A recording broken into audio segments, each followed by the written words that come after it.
그러면 먼저 대한민국 헌정사의 기본 구도를 생각해 보겠습니다. 1948년 7월에 헌법이 제정되었으니 올해가 74년째입니다. 이 기간을 통틀어서 대한민국 헌법에는 모두 9번의 변화가 있었습니다. 이렇게만 봐도 현행 헌법, 1987년에 만들어진 현재의 헌법이 대한민국 헌정사의 분수령이 된다고 하는 것은 명백하다고 말씀드릴 수 있겠습니다. 앞부분 39년 동안은 헌법 제정을 포함해서 모두 10차례나 헌법에 변동이 있었습니다.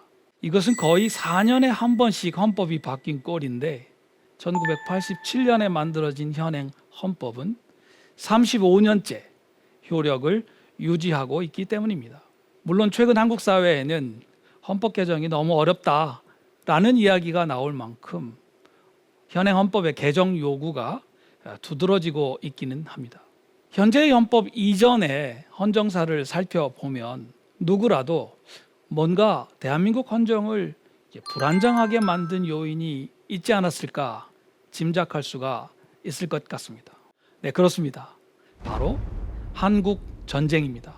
잘 아시듯이 재헌헌법은 아직 남과 북이 한국 전쟁을 치르기 전에 만들어졌습니다. 따라서 9차례에 걸친 대한민국 헌정사의 헌법 개정 경험은 어쩌면 한국 전쟁이 남긴 아픈 흔적이라고 말할 수도 있을 것 같습니다. 자유민주주의를 내걸었던 대한민국이라고 하는 민주공화국 프로젝트는 출범한 이후에 극악한 전쟁을 겪어야 했습니다. 그리고 그 결과가 9번에 걸친 헌법 개정이라고 하는 헌정사의 질곡으로 이어졌던 것입니다. 조금 자세히 들여다보면 이 과정은 다시 둘로 나누어 볼 수 있습니다. 그런데 이 두 과정은 흥미롭게도 권위주의 또는 독재에서 자유와 민주주의로 이행하는 유사한 패턴을 드러내고 있습니다. 첫 번째 시기는 1950년에서 1961년까지 이승만 정부의 독선과 독주가 부정선거에 맞선 4.19 학생혁명으로 무너지고 자유민주주의가 회복되었던 기간입니다. 두 번째 시기는 1961년부터 1987년까지 권력을 장악했던 군사정권이 1980년 5.18 광주 민주화운동과 1987년 6월 민주화 대항쟁 등을 통해서 결국 무너지고 다시 한번 자유민주주의가 회복되었던 기간이 되겠습니다.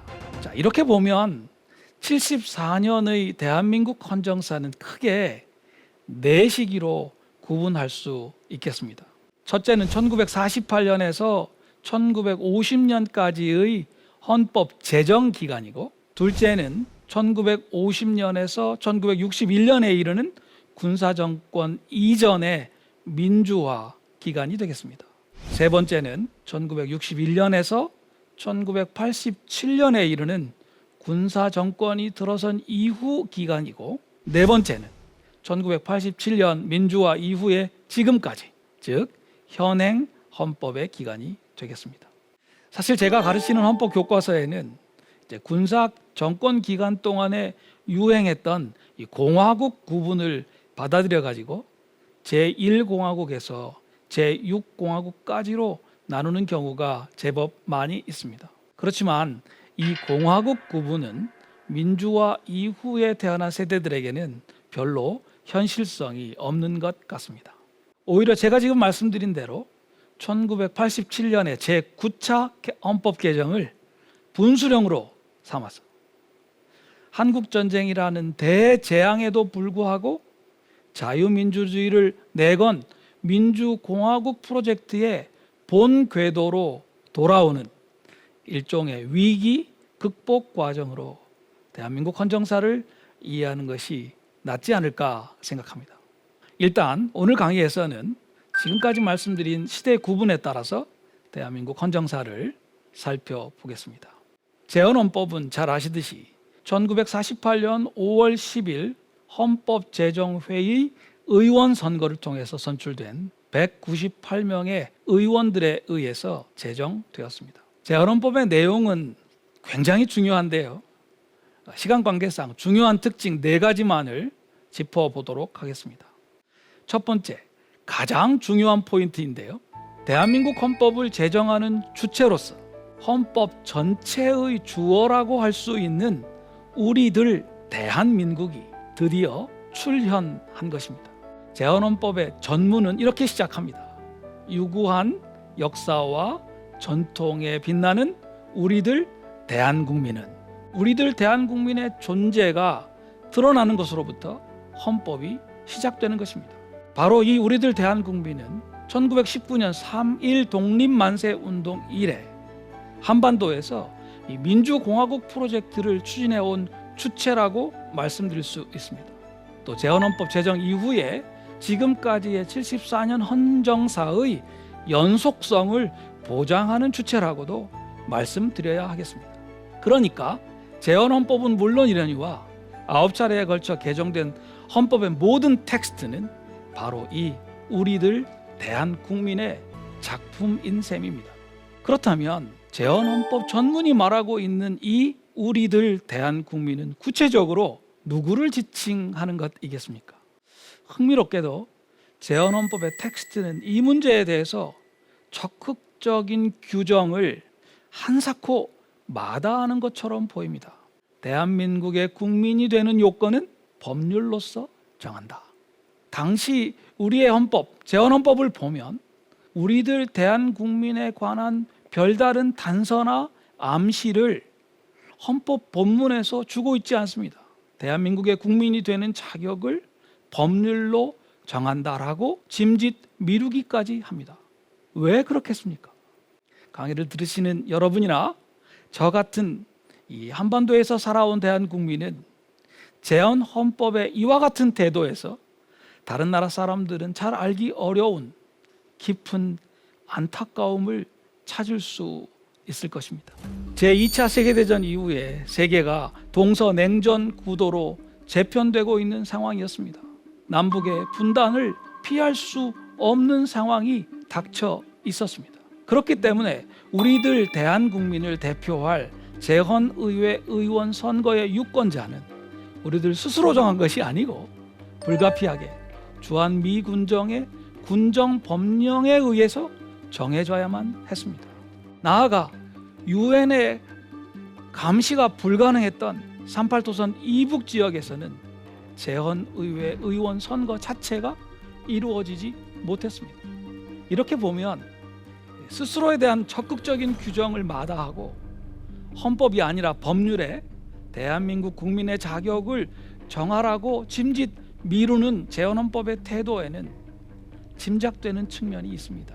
바로 이와 같은 사정을 잘 아는 우리들 대한국민이 이 문제를 미래의 과제로서 남겨두고 있기 때문입니다. 우리들 대한국민은 자신이 아직 완전하지 못하다는 사실, 그래서 여전히 다른 우리들 대한국민을 기다려야 한다는 사실을 알고 있습니다. 어쩌면 재헌헌법의 희망은 우리들 대한국민이 그와 같이 난처한 상황에 처해 있다고 하는 사실을 잘 알고 있고, 그래서 스스로를 짐짓 감추는 방식으로 제가 지금 말씀드린 깊은 안타까움을 표현하고 있는 점이 아닐까 생각합니다. 바로 이 깊은 안타까움을 먼저 알아채고 그 상처를 함께 보듬고 같이 울고 그 눈물을 닦아줄 우리들 대한국민에 의해서 재헌헌법에 그림자로 새겨진 이 역사의 상처가 치유될 수 있을 것입니다. 우리들 대한국민은 바로 이와 같은 안타까움을 안고 민주공화국 프로젝트를 시작합니다. 재헌헌법은 기본권 보장, 권력의 분립, 법치주의, 그리고 헌법 자체의 규범력 확보를 하기 위한 여러 제도들을 두루 갖추고 있습니다. 이 제도들 가운데 특히 두드러지는 내용을 살펴보겠습니다. 한눈에도 두드러지는 것은 재헌헌법의 기본권 목록 가운데 사회경제적 평등의 중요성이 매우 두드러지고 있다고 하는 점입니다. 신분제도와 같은 봉건적인 불평등 구조가 재현되는 것을 엄금하겠다고 하는 의지도 드러나고요. 재산권의 행사를 공공복리에 적합하도록 요구하는 데서도 그 의도가 드러납니다. 하지만 더욱 분명한 표현은 교육과 노동 그리고 사회보장에 관한 획기적인 보장을 재헌헌법이 하고 있다고 하는 것입니다. 적어도 초등교육은 의무적이며 무상으로 한다. 여자와 소년의 근로는 특별한 보호를 받는다. 영리를 목적으로 하는 사기업에 있어서는 근로자는 법률의 정하는 바에 의해서 이익의 분배에 균점할 권리가 있다라는 유명한 조항. 노령, 질병, 기타 근로능력의 상실로 인해 생활 유지의 능력이 없는 자는 법률에 정하는 바에 의해 국가의 보호를 받는다 라는 조문 등이 그 예로 짚어질 수 있겠습니다. 재헌헌법이 이처럼 사회경제적 평등을 강하게 추구한 배경이 과연 무엇이겠습니까? 우리는 먼저 재헌헌법 제6장 경제의 장이 전제하고 있는 일종의 이행기적 상황을 이해해야 한다고 저는 생각합니다. 광물 기타 중요 지하 자원들을 국유로 하거나 주요 산업을 국영 또는 공영으로 하거나 대외 무역을 국가가 통제하는 것을 원칙으로 하거나 사형기업 등을 일정한 경우에 국유 또는 공유로 할 수 있다고 하는 조항들이 있는데요. 이와 같은 조항들의 의미는 일단 식민지 시대와 주한미군정을 거쳐서 내려왔던 우리들 대한국민의 공동의 물적 유산, 나중에 귀속재산이라고 불리웠던 그 재산의 존재를 가리키고 있습니다. 나아가서 그와 같은 공공적 소유를 국가가 민주적으로 관리한다고 하는 것을 보여주고 있습니다. 물론 재헌헌법은 이와 같은 공공적인 재원을 시장의 실패를 교정하기 위한 경제적인 개입의 재원으로 쓰기도 하고 모든 국민에게 생활의 기본적 수요를 충족시키기 위한 재원으로도 활용할 수 있다고 말하고 있습니다. 제84조에 다음과 같은 내용이 있는데요. 대한민국의 경제 질서는 모든 국민에게 생활의 기본적 수요를 충족할 수 있게 하는 사회 정의의 실현과 균형 있는 국민 경제의 발전을 기함을 기본으로 삼는다. 각인의 경제상의 자유는 이 한계에서 보장된다. 바로 이 내용이 사회 경제적 평등을 추구하는 재헌헌법의 특징을 잘 보여주고 있습니다. 자, 이제 재헌헌법의 세 번째 특징을 한번 생각해 보시지요. 이것은 사회경제적 평등을 어떻게 추구할 것이냐, 그 추구하는 통치 권력을 어떻게 구성하느냐의 문제입니다. 재헌헌법은 민주적 의회의 우위라고 하는 특징을 상당히 일관되게 관철하고 있는 것으로 보입니다. 우선 재헌헌법은 재헌의회가 1948년 7월 17일 현재 우리들 대한국민의 헌법 제정 권력을 대의할 수 있는 유일한 기구라고 하는 사실을 스스로 확인하고 있습니다. 이 국회는 전국적을 대표한 국회이며 중앙정부임을 위해 또한 공고하는 바입니다. 그래서 재헌의회는 스스로 2년의 임기를 부여해서 재헌의회이면서 동시에 재헌헌법에 의한 국회의 역할을 떠맡고 있습니다. 나아가서 재헌국회는 이 헌법에 의한 국회의 권한을 통상적인 입법 권한의 범위를 넘어서서 헌법 개정도 재적의원 3분의 2 이상의 찬성으로 할 수 있도록 하고 반민족 행위자의 처벌이나 토지 개혁이나 귀속재산 불화와 같은 일종의 헌법적 법률을 제정할 권한도 부여하고 있습니다. 나아가서 통상적인 권력 구조를 보더라도 민주적 의회의 우위가 체계적으로 관철되고 있습니다. 모든 입법권은 국회에 부여되어 있고 예외적으로 대통령이 긴급 입법권을 발동하는 경우에도 국회의 사후 승인을 반드시 받도록 하고 있습니다. 예산이나 재정 문제 등에 관해서도 의회가 광범위한 권한을 가지도록 하고 있고 정부의 수장인 대통령과 그 제1순위 권한 대행권자인 부통령도 국회에서 선거하도록 하고 있습니다. 재헌의회에는 국무총리 제도가 있었는데요. 이 국무총리를 대통령이 국회에 승인을 받아서 임명하도록 하고 대통령이 국무위원들을 임명한 뒤에도 합의체 의결 기구인 국무원을 조직해서 정부의 권한을 행사하도록 하고 있었습니다. 자, 이제까지 말씀드린 재헌헌법의 특징들에 비교해서 볼 때 제가 말씀드리는 네 번째 특징은 조금 식별하기가 어렵습니다. 왜냐하면 이 특징은 민주적 의회의 우위를 통해서 사회경제적 평등을 추구하려는 선택에 불가피하게 따라붙는 것이기도 하기 때문입니다. 저는 이 문제를 헌법 보장의 엘리트화라고 부르고자 합니다. 헌법 보장이란 헌법 규범의 실효성을 확보하기 위해서 헌법 스스로 제도를 마련하는 것을 일컫는데요. 재헌헌법은 바로 이 헌법 보장을 엘리트들에게 맡기고 있습니다. 이 점은 크게 두 측면에서 살펴볼 수가 있겠는데요. 먼저는 지방자치에 관해서입니다. 재헌헌법은 지방자치를 헌법적인 제도로 마련하고는 있습니다만은 지방자치단체의 자치 규범이 국가의 법령, 즉 국회가 만드는 법률은 물론이러니와 정부의 명령이 정한 범위 안에서만 그 효력을 가진다, 이렇게 선언을 하고 있는 것입니다. 풀뿌리 민주주의에 기초한 공간적인 권력 분립은 민주공화국 프로젝트의 본질입니다. 그런데 이 재헌헌법의 선언은 대한민국이 대단히 중앙집권적인 국가의 모습으로 출발한다고 하는 것을 의미하고 있습니다. 이후에 대한민국 헌정사에서 중앙집권주의는 일종의 고질병으로 작용해오고 있는데요. 재헌헌법은 오히려 이것을 강조하는 모습을 보여주고 있습니다.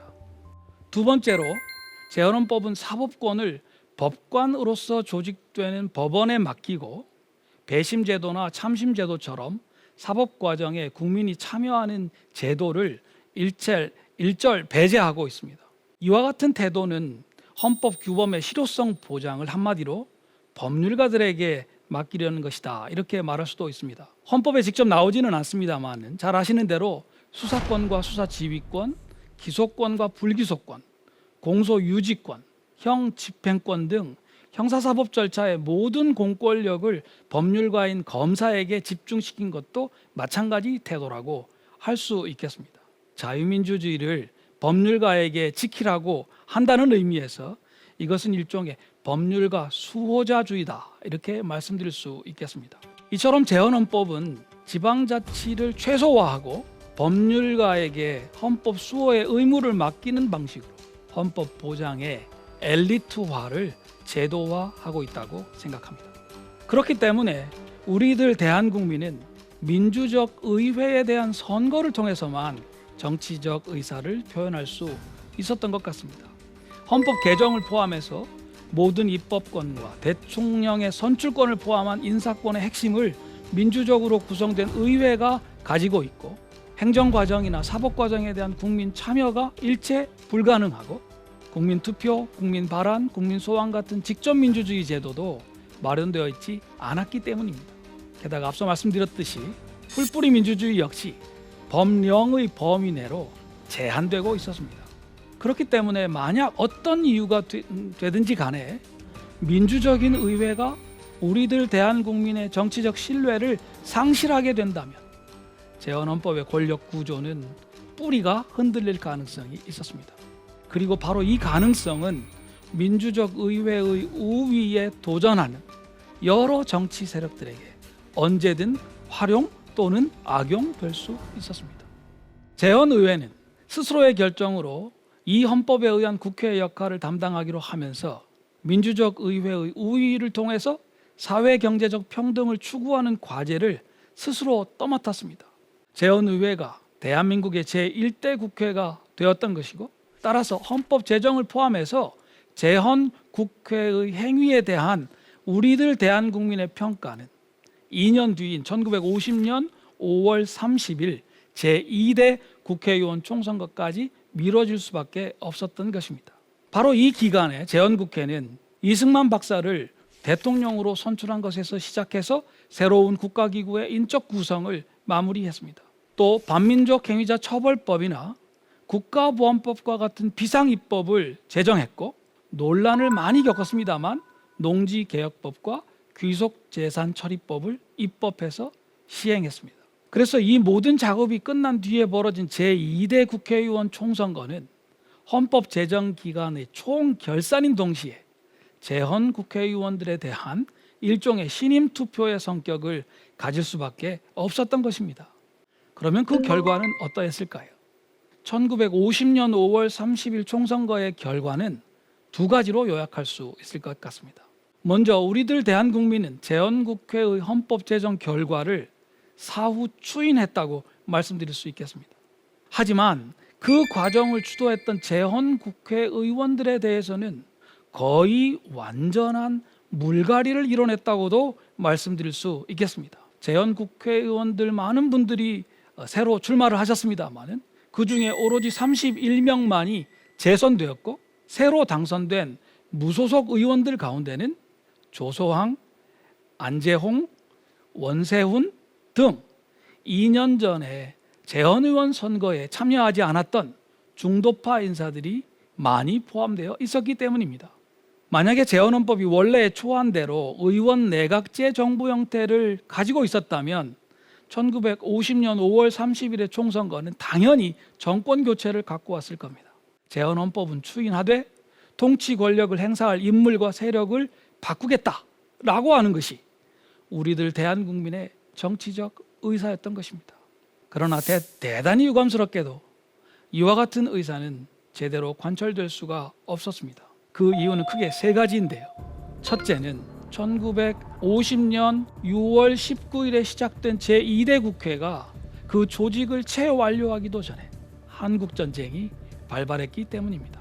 이로써 통상적인 권력기구를 통해 이행기적인 과제를 수행하려던 재헌헌법의 그 대전제가 무너졌고 이를 대신해서 집단적인 생존을 가장 중요한 목표로 내세우는 전시 긴급정부 체제가 수립될 수밖에 없었습니다.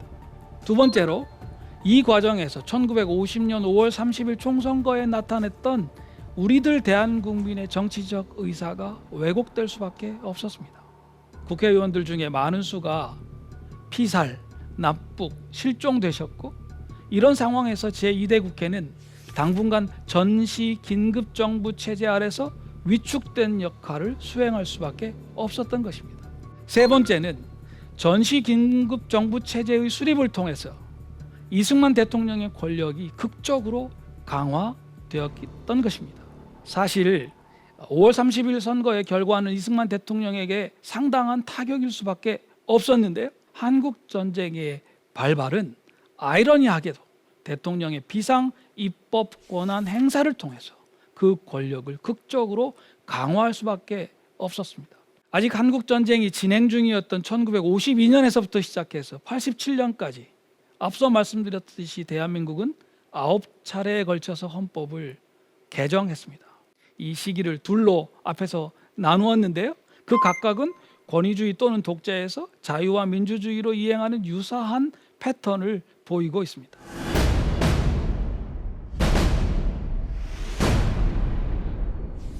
이제부터는 헌법 개정의 특징을 한번 살펴보겠는데요. 크게 네 가지 초점에 주목할 필요가 있다고 생각합니다. 우리들 대한국민의 의미 변화가 첫째이고 기본권의 변화가 둘째이고 권력구조의 변화 그리고 헌법 보장의 엘리트화가 어떻게 변화했는지 이렇게 네 꼭지입니다. 먼저 우리들 대한국민의 의미 변화를 살펴보겠습니다. 한국전쟁이 발발한 다음에 우리들 대한국민의 의미가 대단히 방어적이고 심지어는 적대적으로 변화할 수밖에 없었다는 것은 우리 모두 쉽게 짐작할 수 있습니다. 이 포인트는 한국전쟁을 전후해서 실질적으로 헌법 규범의 기능을 수행했다고 볼 수 있는 국가보안법과 대한민국의 통일 정책이었던 북진 통일론에서 무엇보다 잘 드러나고 있습니다. 사실 지금은 잘 이해하기 어렵습니다만 한국전쟁의 휴전 회담에 대한민국 정부는 철저한 반공주의의 입장에서 참여하지 않았습니다. 1961년 5월 16일에 군사 쿠데타를 일으킨 세력이 반공을 국시, 즉 국가의 기본 방침으로 삼는다고 가장 먼저 공표했던 것도 한국전쟁 이후에 우리들 대한국민의 의미가 이처럼 적대적으로 변화한 것과 무관하지 않다고 보입니다. 여기서 우리가 주목할 것은 5.16 군사 쿠데타를 통해서 민주정권을 무너뜨렸던 박정희 장군을 비롯한 정치 장교들의 아주 흥미로운 선택이 아닐 수 없습니다. 이분들은 일단 군정을 실시해서 전시 긴급 정부 체제를 부활한 다음에 중앙정보부를 비롯한 정보기구들을 통해서 그와 같은 체제를 일상화하려고 했습니다. 그리고 그와 같이 강력해진 통치 권력을 급속한 경제 개발을 위해서 적극적으로 활용하고자 했습니다. 한마디로 반공을 국시로 하는 전시 긴급 정부 체제의 통치 권력을 국가가 주도하는 급속한 경제 개발을 위한 권력 자원으로 바꾸었던 것입니다. 잘 아시듯이 그 결과로 대한민국은 1961년에서 1987년에 이르는 기간 동안 한강의 기적이다 이렇게 불리는 놀라운 경제 발전을 이루게 됩니다. 당연한 말씀이지만 이 급속한 경제 발전 과정에서 우리들 대한국민의 의미가 다시 변화했던 것 같습니다. 그 가운데 헌법 문서에서 가장 두드러지는 것은 북진 통일론의 퇴조와 평화 통일론의 등장입니다. 군사 정권을 이끌었던 정치장교 출신의 정치인들은 처음에 통일 정책에 관해서 침묵하는 태도를 택했습니다. 그러다가 1972년 7월 4일 자신들의 주도로 남과 북이 공동 성명을 발표하고 남북한의 평화 분위기가 급속하게 조성되면서 적극적으로 평화 통일론을 재창하기 시작했습니다. 예를 들어서 10월 유신이라는 친위 쿠데타에 의해서 등장했던 1972년 헌법은 독특한 헌법기구인 통일주체국민회의를 만들었는데요.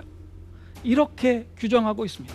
통일주체국민회의는 조국의 평화적 통일을 추진하기 위한 온 국민의 총의에 의한 국민적 조직체로서 조국 통일의 신성한 사명을 가진 국민의 주권적 수임 기관이다. 유신헌법에서 통일주체국민회의는 대통령을 선출하고 국회의원 정수의 3분의 1에 해당하는 국회의원을 대통령이 일괄 추천한 후보자를 선거해서 선출하는 권한을 갖고 있었습니다. 또 대통령이 부의한 통일에 관한 중요 정책을 심의 확정하고 국회가 발의 의결한 헌법 개정안을 최종적으로 확정할 수 있는 막강한 권한을 갖고 있었습니다. 바로 이처럼 이례적인 헌법기구가 조국의 평화적 통일을 추진하려는 목적으로 정당화되었던 것입니다. 그렇다면 가히 군사정권의 클라이맥스라고 부를 수 있는 시점에 북진 통일로부터 평화 통일로 헌법적 지향이 바뀌었던 까닭은 무엇일까요? 애당초 재헌헌법에 내포되었던 우리들 대한국민의 희망과 깊은 안타까움을 한국 전쟁의 참화에도 불구하고 군사 정권의 지도자들마저도 결코 외면할 수 없었기 때문이 아닐까, 저는 그렇게 생각합니다. 잘 아시듯이 이후의 헌법 개정을 통해서 통일주체국민회의는 헌법에서 사라졌습니다. 그러나 조국의 평화적 통일이라는 지향점은 87년에 만들어진 현행 헌법의 제4조에 남아 있습니다. 대한민국은 통일을 지향하며 자유민주적 기본질서에 입각한 평화적 통일 정책을 수립하고 이를 추진한다. 우리들 대한국민의 의미 변화에서 또 하나 주목할 점은 산업화와 도시화로 인한 변화입니다. 헌법 제정 당시에 우리들 대한국민은 대부분 농업을 기반으로 토지 소유 여부가 신분제도와 연결되던 사회구조에서 살고 있었습니다. 재헌헌법이 토지개혁과 신분제 철폐를 가장 중요한 과제로 내세웠던 것은 바로 그 때문이었습니다. 그러나 한국전쟁으로 종래의 사회구조가 완전히 흔들린 다음에 1960년대 이후에 시작된 경제발전은 이 모든 것을 바꾸어 놓았습니다. 이 과정에서 우리 국민들은 농촌을 떠나 도시로 이주했고 그 과정에서 이들은 크게 두 분파로 구분된 것 같습니다. 대체로 한국전쟁을 겪고 농촌 생활도 경험한 앞세대의 다수는 군사정권의 경제개발 정책에 호의적인 산업화 세력이 되었고 한국전쟁 이후에 태어나서 주로 도시 생활을 경험한 뒷세대의 다수는 군사정권의 인권 탄압에 대해서 매우 비판적인 민주화 세력이 되었던 것 같습니다. 산업화 세력과 민주화 세력, 이 두 세력은 자유민주주의에 대해서 서로 다른 이해와 해석을 발전시키면서 치열하게 경쟁했다고 생각합니다. 박정희 대통령이 신복에 의해서 살해당한 뒤 찾아온 1980년의 이른바 서울의 봄은 이 두 세력이 정치적 타협을 통해서 군사정권을 마무리할 수 있었던 첫 번째 기회였습니다. 하지만 5.17과 5.18의 숫자들이 나타내듯이 대한민국은 다시 한번 군사정권을 겪었고, 그로부터 7년이 지나 1987년 6월 민주화 대항쟁을 거치고 나서야 비로소 이 두 세력의 정치적 타협이 이루어질 수 있었습니다. 이런 뜻에서 현행 헌법은 이 두 세력의 정치적 타협을 담고 있는 문서라고 말씀드릴 수 있습니다. 그 이후에 35년이 흐르는 동안 헌법 개정 없이 이 두 세력과는 다른 새로운 대한국민들이 태어나서 몇 세대를 이루고 있는 것을 보면 현행 헌법의 정치적인 토대, 즉 산업화 세력과 민주화 세력의 정치적 타협은 상당히 단단하다, 이렇게 말씀드릴 수도 있을 것 같습니다. 우리들 대한국민의 의미 변화는 헌법 규범 가운데 기본권의 강조점 변화와 직접 연결되고 있습니다. 다만 구체적인 변화의 추이에는 조금 미묘한 측면이 있는데요. 한국전쟁 이후에 우리들 대한국민의 의미가 방어적이고 적대적으로 변했을 때 기본권의 강조점은 생존 그 자체였다, 이렇게 말할 수 있습니다. 그래서 사회 경제적 평등을 추구하고자 일종의 국가 주도 통제 경제 체제를 취했던 재헌헌법의 태도는 일단 어느 정도 외면될 수밖에 없었던 것 같습니다. 예를 들어서 1954년 제2차 헌법 개정에서 헌법 제6장의 경제 조항들이 많이 개정이 되었고, 그 개정의 기본 방향은 자유시장 경제의 원칙을 천명하는 것이었습니다. 그런데 흥미롭게도 이와 같은 개정의 실질적인 이유는 국가 재건 및 경제 부흥을 위해서 간절하게 필요했던 외자 유치를 위해서였습니다. 개인만이 아니라 집단의 차원에서도 당시에 이 생존이라고 하는 것이 얼마나 중요한 가치였는지를 짐작할 수 있게 하는 일화가 아닐 수 없습니다. 그러나 이와 같은 방향 전환에도 불구하고 헌법의 경제 조항들은 여전히 국가 주도의 경제 개발을 뒷받침하는 강력한 토대가 되었습니다. 특히 5.16 군사 쿠데타 이후 경제 개발 계획을 추진했던 군사 정권은 재헌헌법의 이 국가 주도 통제 경제 체제를 10분 활용했습니다. 예를 들어서 일방적으로 모든 기업의 사채를 동결하는 1972년의 8.3 조치와 같은 유명한 조치는 대통령의 긴급 명령에 의해서 발동되었는데요. 그 근거가 헌법에 있었던 것입니다.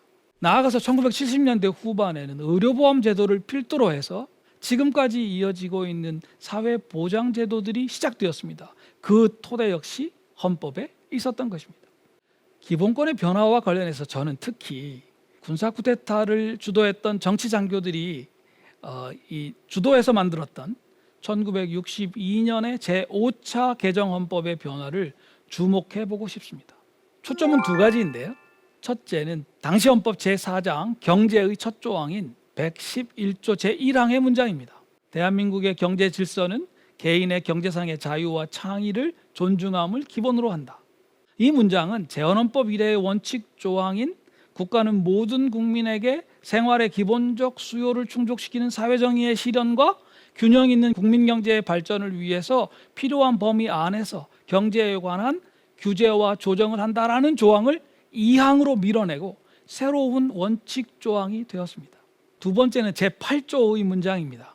모든 국민은 인간으로서의 존엄과 가치를 가지며 이를 위하여 국가는 국민의 기본적 인권을 최대한으로 보장할 의무를 가진다. 아이러니하게도 군사정권은 이 문장을 기본권 전체를 이끄는 조항으로 내세웠습니다. 재헌헌법의 취지와 비교했을 때 1962년 헌법에 처음 등장한 이 두 문장은 이후 대한민국 헌정사의 방향을 예고하는 듯한 의미가 있습니다. 군사정권이나 그 기간 이후에도 국가가 주도하는 경제 개발은 끊임없이 추진되었지만 그 이면에서는 세계관적으로 방향을 달리하는 사적 소유권 중심의 자유시장 경제주의가 또아리를 틀게 되었다는 것입니다. 나아가서 그 소유권 중심의 자유시장 경제주의는 심지어 인간으로서의 존엄과 가치를 연결고리로 삼을 수 있는 가능성이 헌법 텍스트 안에 생겼다고 말씀드릴 수 있겠습니다. 1987년 민주화 이행 이후에 특히 IMF 환란을 거치면서 한국 사회에는 신자유주의적 글로벌리제이션이 강력하게 대두했습니다. 어떤 의미에서 그와 같은 변화의 헌법적 교두보가 1962년에 이미 마련되었다, 이렇게 말씀드릴 수 있겠습니다. 인간으로서의 존엄과 가치를 행복 추구권으로 구체화하고 경제상의 창의와 자유를 개인을 넘어서 기업에까지 인정하고 있는 변화가 현행 헌법 제9차 개정 헌법에 등장하고 있습니다. 일반적으로 말씀드려서 헌법 개정을 여러 차례 거치면서 재헌헌법의 기본권 목록은 갈수록 화려하고 체계가 갖추어졌습니다. 기본권의 모든 영역에서 매우 상세한 조항들이 규정되었습니다. 흥미롭게도 기본권 목록이 이처럼 잘 갖추어지는 데는 세 차례 군사 정권이 공헌한 측면이 있다, 그렇게 말씀드릴 수 있겠습니다. 다만 민주화 이전까지 대한민국 헌정사는 이렇게 잘 만들어진 기본권 목록을 제대로 해석해서 적용하지는 못했던 것 같습니다. 마땅히 그 역할을 맡았어야 될 법률가들이 비교적 소수의 인권 변호사들을 제외하면 전관예우 같은 방식으로 신분제적인 이익을 찾는 것 말고 기본권 목록을 적극적으로 해석해서 헌법을 생활규범으로 만드는 데 소홀했기 때문이 아닌가 생각합니다. 이러한 변화가 시작된 것은 잘 아시듯이 현행 헌법이 시행된 이후에 헌법재판소가 활약한 다음부터라고 말씀드릴 수 있겠습니다. 물론 헌법재판소가 활약한 이후에는 법률가 수호자주의의 폐해라고 할 수 있는 정치의 사법화, 사법의 정치화가 또 발생하게 됩니다. 이 문제는 곧 다시 말씀을 드리겠습니다. 헌정사의 변화 가운데 우리 국민들에게 가장 익숙한 것은 단연 권력구조의 변화일 것입니다. 특히 현행 헌법의 개정 과정에서 대통령 직선제가 국민적 승리의 상징으로 각인되었습니다.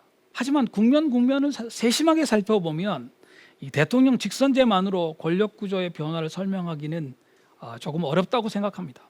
재헌헌법의 특징으로 민주적 의회의 우위가 있다, 이렇게 말씀을 드렸고요. 그 특징이 계속해서 유지가 되고 있는 것도 사실입니다. 그러나 한국 전쟁은 재헌헌법의 권력 구조를 근본적으로 바꾼 것 역시 사실입니다. 전시 긴급 정부 체제에서 국군 통수권을 가지고 있는 대통령의 권력 강화는 불가피한 일이기도 합니다. 이 점에서 한국 전쟁이 아직 진행 중이었던 1952년 봄에서 7월 초까지 이 부산에서 벌어졌던 제1차 헌법 개정 과정은 전시 긴급 정부 체제가 헌법 규범의 외피를 입고 새로운 권력 구조가 태어나는 과정으로 볼 수도 있을 것 같습니다. 제1차 헌법 개정은 흔히 발췌 개헌이다, 이렇게 불리는데요. 그 이유는 재헌회의 원래 헌법 초안이던 내각 책임제를 부활시키려고 야당은 주장하고, 이에 맞서서 여당은 대통령 직선제로 집권을 연장하려고 하다가 결국 이 양쪽의 주장을 발췌해가지고 양원제하고 대통령 직선제를 모아서 헌법을 개정했기 때문입니다. 바로 이와 같은 타협은 이후에 강력한 의회와 강력한 대통령이 서로를 비판하면서 갈수록 더욱 강력해지는 대한민국의 독특한 권력 구조를 형성했습니다. 의회와 대통령이 경쟁하면서 통치 구조를 계속해서 변경해 온 과정은 우리 헌정사에서 아마 가장 잘 알려진 내용이 아닐까 생각합니다. 간략히만 그 내용을 말씀드리자면, 초대 대통령의 중임 제한을 제2차 헌법 개정이 철폐했었고요. 제3차 헌법 개정은 유일하게 내각 책임제를 시행했습니다. 앞의 것은 대통령의 권한을, 뒤의 것은 의회의 권한을 강화하는 것이다, 이렇게 말씀드릴 수 있겠습니다. 군사 쿠데타를 일으켰던 박정희 장군 등은 제5차 헌법 개정을 통해서 미국식 대통령제에 가까운 제도를 택했습니다만 제6차 헌법 개정, 삼선 개헌이라고 하죠. 이것을 추진하면서 그 취지를 훼손했고 제7차 헌법 개정을 통해서 헌정사상 유례를 찾기 어려운 영도자적 대통령제를 내세웠습니다. 여기서 우리가 반드시 기억할 것은 유신헌법이 이처럼 흥미로운 강력한 대통령제를 내세우면서도 대통령 직선제를 포기하고 동일주체 국민회의가 선출하는 체육관 대통령을 선택했다고 하는 것입니다. 박 대통령의 비극적인 죽음 이후에 또 한 번의 군사 쿠데타를 통해서 권력을 쟁취했던 신군부, 전두환 장군 등도 유신 체제를 약간 완화하기는 했습니다만은 체육관 대통령은 바꾸지 않았습니다. 이렇게 되자 1987년의 헌법 개정 과정에서는 강력한 의회와 강력한 대통령에 대한 여야의 선호가 완전히 뒤바뀌었습니다. 당시 민주화 세력은 강력한 의회가 아니라 대통령 직선제를 주장했고 당시의 여당 산업화 세력은 내각 책임제를 오히려 주장했기 때문입니다. 이렇게 볼 때 현행 헌법은 비록 6월 민주화 대항쟁을 통해서 탄생했기는 했습니다마는 미래가 아니라 과거를 지향한 것이 아닌가 생각할 수 있을 것 같습니다. 산업화 세력과 민주화 세력은 서로 타협을 이룰 수 있는 과거로 돌아가고자 했던 것이 아닌가 하는 것입니다. 1960년대의 어느 시점 4.19와 5.16이 각각 혁명으로 주장되던 그 시점, 그래서 민주화 세력과 산업화 세력이 서로 경쟁하면서 간발의 차로 그 권력을 가지던 바로 그 시점으로 돌아가서 타협하려고 했다, 이렇게 말씀드릴 수 있겠습니다. 그 타협의 기초가 된 것은 강력한 의회와 강력한 대통령이 적대적으로 공존하는 아주 독특한 체제였습니다. 아마도 그 직접적인 배경은 1987년 12월의 대통령 선거와 그 이듬해 4월의 국회의원 총선거에서 자웅을 겨루었던 1로 3김, 노태우, 김영삼, 김대중, 김종필이라고 하는 정치인들과 그를 따르던 정치 세력들의 이해관계가 작용했다고 말해야 할 것입니다. 이 네 세력은 잘 아시듯이 민주화 이후 15년간 극심한 지역 분열 구도로 한국 정치를 지배했습니다. 자, 이제 마지막으로 헌법 보장의 변화를 간략하게 말씀을 드리겠습니다. 저는 재헌헌법의 특징으로 헌법 보장의 엘리트화를 말씀드리면서 그 단적인 표현을 최소지방자치주의하고 법률가 수호자주의라고 설명을 드렸습니다. 그래서 우리들 대한국민은 민주적 의회에 대한 선거를 통해서만 정치적 의사를 관철할 수 있었고, 만약에 어떤 이유든 의회가 정치적 신뢰를 잃는다면 재헌헌법의 권력구조가 흔들릴 수밖에 없었다, 이렇게 말씀드렸습니다. 권력구조의 변화에서 말씀드렸듯이 바로 이와 같은 가능성은 대통령 직선제를 통해서 우리나라에 관철되었고, 결국 강력한 의회와 강력한 대통령이 적대적으로 공존하는 기묘한 체제를 낳았습니다. 풀뿌리 민주주의가 자유민주주의에 얼마나 중요한지는 더 강조할 필요가 없다고 생각합니다. 그렇지만 법령의 범위 안에서만 자치할 수 있는 이 최소지방자치주의가 지금까지 유지되고 있는 점에서 알 수 있듯이 풀뿌리 민주정치의 중요성은 헌정사에서 아직 조명을 제대로 받지 못하고 있습니다. 심지어 민주화 이전의 군사정권은 최소지방자치마저 실시하지 않으려고 하는 태도를 취했습니다. 유신헌법에 아예 지방자치를 조국 통일의 이후에 적정한 시점으로 미루기까지 했습니다. 각고의 노력 끝에 1995년부터 본격적으로 지방자치가 부활하기는 했습니다만 그 내용은 재헌헌법이 갖고 있었던 최소 지방자치에 머물고 있습니다. 헌법 보장의 엘리트화를 대표하는 제도적인 장치는 국회가 만든 법률을 헌법 해석을 통해서 위헌으로 선언할 수 있는 제도입니다. 재헌헌법은 이 헌법위원회에다가 이 제도를 맡겼는데 그렇게 잘 시행되지 못했던 것 같습니다.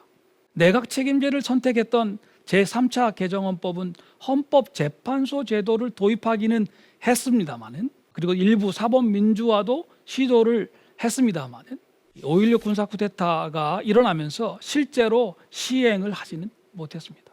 군사 정권의 주역들이 주도했던 제5차 개정헌법에서는 미국처럼 대법원이 위헌 법률 심사권을 행사했고 일부 성과도 있었습니다마는, 영도적 대통령 제도를 내세웠던 유신 헌법에서는 다시 이 권한을 헌법위원회에 부여했고, 군사정권이 끝날 때까지 헌법위원회는 유명무실한 제도가 되었습니다.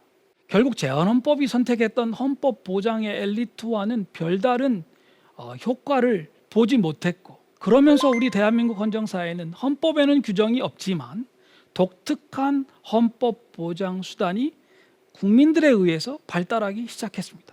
그것은 헌정이 위기에 봉착할 때마다 주권자인 우리들 대한국민이 광장에 직접 나서서 집단적인 의사표현을 통해서 스스로 헌법을 보장하는 특유의 방식입니다. 이는 멀리 4.19 학생혁명에서부터 5.18 민주화운동을 거쳐서 87년 6월 민주화 대항쟁으로 이어지는 계보를 가지고 있습니다. 그렇기 때문에 심지어 군사 쿠데타를 주도했던 정치 장교들마저 장기적으로는 이 국민들의 집회 앞에 머리를 조아릴 수밖에 없었던 것입니다. 헌법 이론가들이 직접 행동 민주주의라고 부르는 바로 이와 같은 방식은 5년 전에도 현직 대통령의 탄핵 파면을 낳았던 촛불혁명으로 잘 나타났습니다. 그리고 그 과정에서 수도 서울의 광화문 광장은 우리들 대한민국이 직접 정치적 의사를 표현하는 공론장으로서 특별한 의미를 내포하게 되었습니다. 이 대목에서 한 가지 덧붙일 내용이 있습니다. 현행 헌법 이후에 법률과 수호자주의가 아주 강력해졌습니다. 헌법재판소와 검찰을 통해서 정치의 사법화, 사법의 정치화가 이루어졌습니다. 강력한 의회와 강력한 대통령 사이에서 강력한 헌법재판소와 강력한 검찰이 작동하고 있는, 그것이 바로 지금 우리 대한민국의 현재의 권력 구조가 아닌가 생각합니다.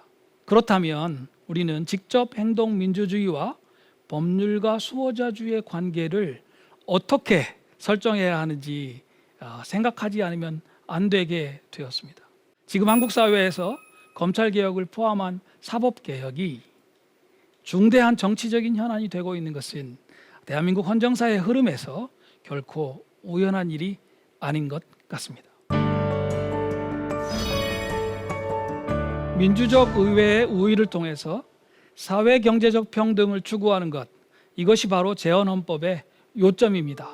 제헌헌법은 미 군정과 식민지 시대에서 내려온 우리 대한국민 모두의 공공적인 소유를 사회 경제적 평등을 추구하는 방식으로 활용하고자 했고, 그 정책 결정의 권한을 국민 모두가 민주적으로 구성하는 의회를 통해서 실현하고자 했습니다. 제헌헌법의 이 정신을 우리 모두 다 되새겨 보았으면 좋겠습니다. 지금까지 대한민국 최고의 강연 최강 1교시 법학자 이구군이었습니다. 고맙습니다.